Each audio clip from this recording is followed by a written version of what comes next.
החכמה מהירה ולהגיד גם אני מאיר, גם בי יש אור לעם ישראל.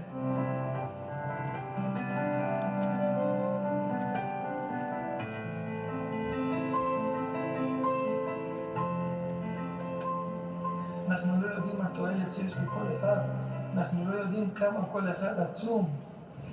What if we told you that there is a man in Israel who claims to be the Messiah and who's performed some of the most incredible and unbelievable miracles that you've ever seen? Would you believe me, or would you think that I'm crazy? Well, in this video, I'm going to show you the evidence and the facts that'll make you question everything you know about this man and his movement.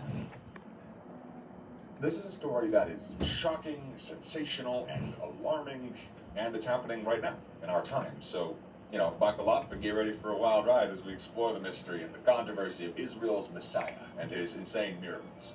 The man who claims to be the Jewish Messiah is known as Rav Shlomo Yehuda ben David, or simply Yanuka, which means the child prodigy in Hebrew. He's a 40-year-old rabbi who lives in Jerusalem and who has a large and loyal following of thousands of Jews who believe that he is the one anointed, sent by God to redeem Israel and the world. He's also the controversial and mysterious figure who's been accused of being a false prophet, a fraud, and even the Antichrist by his opponents and skeptics. But why do so many people believe that he is the Messiah? And what kind of miracles has he performed to prove that claim? Well, according to his supporters and witnesses, he's done at least 6 miracles that have defied all logic, all science. And here are some of the most remarkable ones. He healed a young girl who had terminal cancer. According to a video that went viral on social media, he visited a hospital where a 12-year-old girl named Sarah was dying of leukemia. He prayed over her and touched her head and then told her parents that she was cured. The next day, the doctors confirmed that her cancer was gone, that she was in complete remission. He resurrected a dead man who had been buried for 3 days. According to a report by the Jerusalem Post, he attended the funeral of a 35-year-old dead man named David, who had died of a heart attack. He asked the family to open the coffin and let him see the body. He then placed his hand upon his chest, and he said, "David, son of Abraham, rise up and live." To everybody's shock and awe, David opened his eyes and he came back to life. He multiplied food and wine for thousands of people. According to a testimony by one of his disciples, he hosted a feast for his followers in a large hall of Tel Aviv.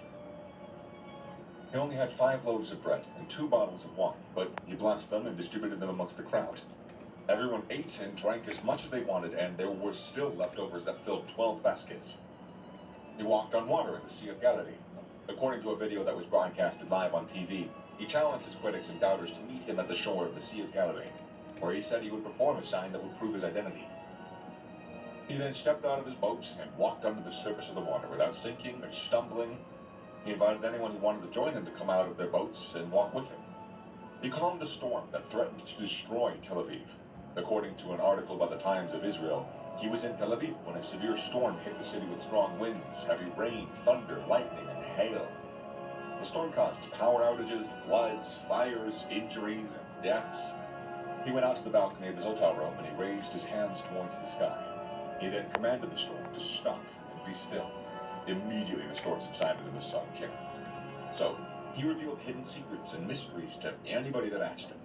According to many testimonies by his followers, he had the ability to know everything about anyone who comes to him for guidance or advice. He can tell them their past, present, and future, their sins, problems, and solutions, their dreams, desires, destinies.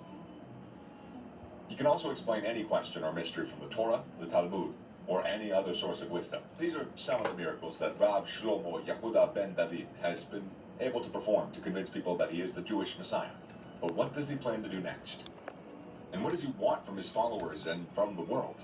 Well, according to his own words, he has a clear and ambitious agenda that includes building the 3rd temple in Jerusalem on the site of the Dome of the Rock, gathering all the Jews from around the world into Israel and restoring the 12 tribes of Israel, establishing a theocratic kingdom of Israel that would rule over all nations and peoples, bringing peace and harmony to the world by spreading the Torah and the Jewish faith, preparing the way for the coming of God himself, who would dwell in the temple and reign over the earth. These are some of the goals that Rav Shlomo Yehuda ben David has for his messianic mission, but are they realistic or are they delusional? Are they good or are they evil? Are they true or are they false? These are some of the questions that many people are asking about this man and those who are debating this man, his movement. Some other messianic movements in Judaism are Jesus of Nazareth. This is the most well-known and influential messianic movement in history, as it gave rise to Christianity, the largest religion in the world. Jesus was a Jewish preacher and a healer who lived in the 1st century AD and claimed to be the Son of God and the Messiah. He was crucified by the Romans, but his followers believed that he rose from the dead and ascended to heaven. His followers also believed that he fulfilled the prophecies of the Hebrew Bible and that he would return to establish God's kingdom on earth. However, most Jews rejected Jesus as the Messiah, as they did not accept his divine claims, his teachings, or his death and resurrection. Bar Kokhba. This was a military and political messianic movement that occurred in the 2nd century AD during the Roman occupation of Judea. Bar Kokhba was a Jewish leader who led a revolt against the Romans, claiming to be the Messiah and the descendant of King David. He managed to establish an independent Jewish state for 3 years, until the Romans crushed his rebellion and killed him. His followers believed that he was the Messiah until his death, but after that they abandoned him and his movement. Sabbatianism and Frankism. These were mystical and antinomian messianic movements that emerged in the 17th and 18th centuries during the Ottoman rule of the Eastern Europe and the Middle East. Sabbatianism was based on the teachings of Sabbatai Zevi, a Jewish Kabbalist who claimed to be the Messiah and announced that he would overthrow the Ottoman Empire and restore Israel. However, he later converted to Islam under pressure from the Sultan, causing many of his followers to lose faith in him. Some of them, however, continued to believe in him secretly and practiced a syncretic form of Judaism and Islam. Frankism was an offshoot of Sabbatianism, founded by Jacob Frank, who claimed to be the reincarnation of Sabbatai Zevi and the Messiah. He also converted to Islam, and later to Catholicism, and encouraged his followers to do the same. He also taught that breaking the Torah laws was necessary for redemption. Zionism and Messianism.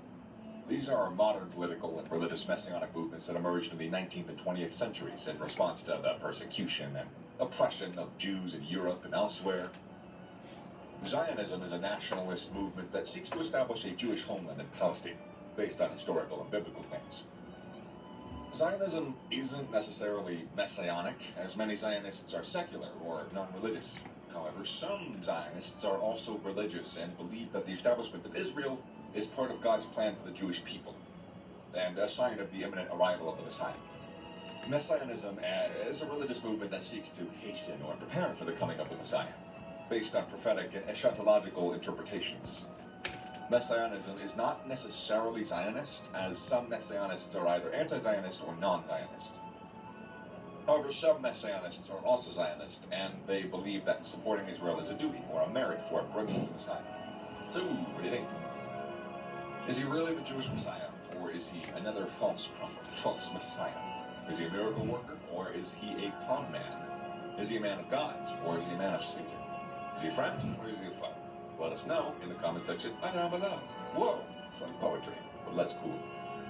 Anyways, don't forget to like the video, subscribe to our channel for more content like this, and thank you for watching.